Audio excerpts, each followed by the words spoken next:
My KB riders. ఇవాళ ముచ్చట ఏంటిదండి, ఇవాళ ఆగస్ట్ 14. సో ఇవాళ 2 మూవీస్ రిలీజ్ అయినాయి. ఒకటి తలైవర్ కూలీ, ఇంకోటి war Hrithik Roshan and NTR. So 2 pan India సినిమాలే. అందరూ కూలికి పోయేటోళ్ళు కూడా కూలి బంద్ అయ్యి కూలి సినిమాకు పోయిర్రేమో, టికెట్లు దొరకలే. సో ఎన్టీఆర్ కూడా మేము ఫ్యానే, టాలీవుడ్లో ఆయనంత యాక్టింగ్ డైరెక్ట్ మళ్ళీ ఎవరు ఉన్నది. సో ఇవాటికైతే వారు చూద్దామని వారికి వచ్చిన విజయ్ బ్రో. యాక్చువల్గా నాకు ఫీవర్ ఉన్నది, సో ఇవాళ ఎక్కువ మాట్లాడా విజయ్ బ్రో నేను మాట్లాడతాడు. విజయ్ బ్రో ఎట్లుంది?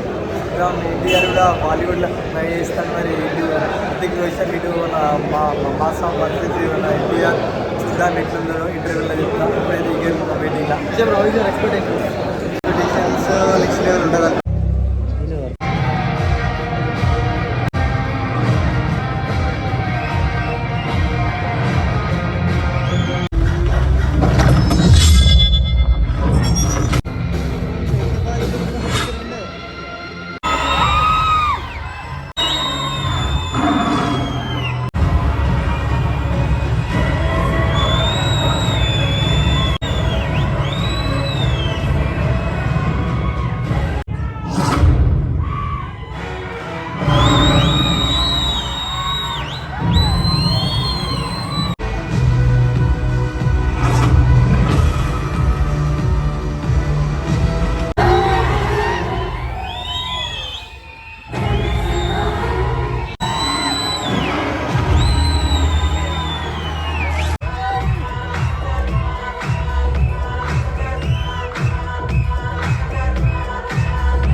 ఉండాలి అని కోరుకుంటున్నాం. ఇక ఫైనల్ లాస్ట్ ఓకే. ఇప్పుడు ఫస్ట్ హాఫ్ అయిపోయింది, సినిమా అయితే వేరే level first half. And second half అయిపోయినాక మళ్ళీ మాట్లాడదాం.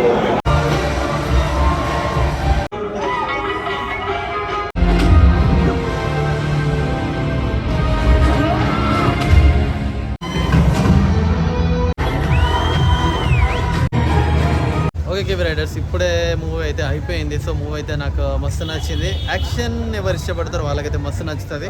సో పెద్ద పెద్ద రివ్యూ వాళ్ళు చాలా ఘోరంగా అంటే కర్రీ నుంచి కర్రీపాకు తీసి పడేసినట్టు అట్లా తీసి పడేస్తున్నారు సినిమాను. కానీ అట్లా ఏం లేదు, ఓన్ ఎక్స్పీరియన్స్ చేయండి. సినిమా అయితే మంచిగా ఉంది. And NTR is rocks and Hrithik Roshan అయితే ఇక no words. And okay fever ఉంది కాబట్టి నీకు మాట్లాడలేను. ఈసారికి అజయ్ బ్రో నీకు మాట్లాడతాను. నేను డాడీ కూడా వచ్చేయండు అందరి కోసం అని, బ్రదర్స్ కోసం అని వచ్చిన. ఫీవర్ లేకపోతే రాకపోతాడు, నా ఫేస్ చూస్తే కూడా అర్థమవుతున్నది ఫీవర్. అండ్ అజయ్ బ్రో చెప్పావు ఎట్లా అనిపించింది? సినిమా అయితే బాగా నేనేమనుకున్నా అంటే వార్ 1 లెక్క వార్ 2లో ఏమైనా స్టార్ట్ అయింది ఉండే అనుకున్నా. కానీ నాకైతే సాటిస్ఫాక్షన్ ఉంది. ఈ ఎన్టీఆర్ చెప్పలేదు ఆయన ఏదైనా ఎక్కడ జీవిస్తాడు, వేరే యాక్టింగ్ మాత్రమే. ఇక హృతిక్ రోషన్ అయితే చెప్పడం గ్రీస్ గార్డ్ ఆయన యాక్టింగ్లో కొమ్మేస్తాడు. ఈ ఎన్టీఆర్ వేరే లేదు. కానీ యాక్షన్ ఫైన్లకు ఎవరు ఇష్టపడతారో వాళ్ళు రావాల్సింది. కామెడీ అవి ఏం ఎక్స్పెక్ట్ చేయదు, ఫుల్లీ యాక్షన్ వేరే లెవెల్. విజువల్ కానీ స్టంట్స్ కానీ వేరే నాకు బాగా నచ్చినాయి. సూపర్ మూవీ అయితే. విజయ్ బ్రో హౌస్ మూవీ ఎట్లా అనిపించింది? మూవీ ఎక్సలెంట్ అనిపించింది. ఎందుకంటే లాస్ట్ ఇద్దరిని బ్యాలెన్స్ చేసిండ్రు. ఏదో ఒకరిని చంపితే మళ్ళీ అసలు ఎన్టీఆర్ ఫ్యాన్స్ అసలు ఇక మొత్తం సినిమా పోతుండే, సినిమా పోవద్దని ఎన్టీఆర్ను మళ్ళీ శత్రువుని కాస్త ఫ్రెండ్ చేసిండు. సినిమా అయితే ఎక్సలెంట్, నాకు నచ్చింది. వేరే రివ్యూతో నాకు సంబంధం లేదు, నాకు మాత్రం సినిమా సూపర్, చాలా బాగుంది. ఎస్, ఎవరితోటి కంపేర్ చేయొద్దు, మన ఓన్ ఎక్స్పీరియన్స్ ఉంటుంది. So must watch. సో అన్ని 100 కోట్లు పెట్టి 2 years టైం తీసుకొని డమ్మీ సినిమా చేయడానికి వాళ్ళు ఏమన్నా పిచ్ వల్ల కాదు కదా. సో ఎంతో కొంత ఉంటుంది సినిమాలో మ్యాటర్. సో వచ్చి ఓన్ ఎక్స్పీరియన్స్ చేయండి. అండ్ ఓకే కూలీ నెక్స్ట్ ఎంత లేట్ అయినా చేస్తాం మా సబ్స్క్రైబర్స్ కోసం, ఎంత లేట్ అయినా వీడియో చేస్తాం మా సబ్స్క్రైబర్స్ కోసం.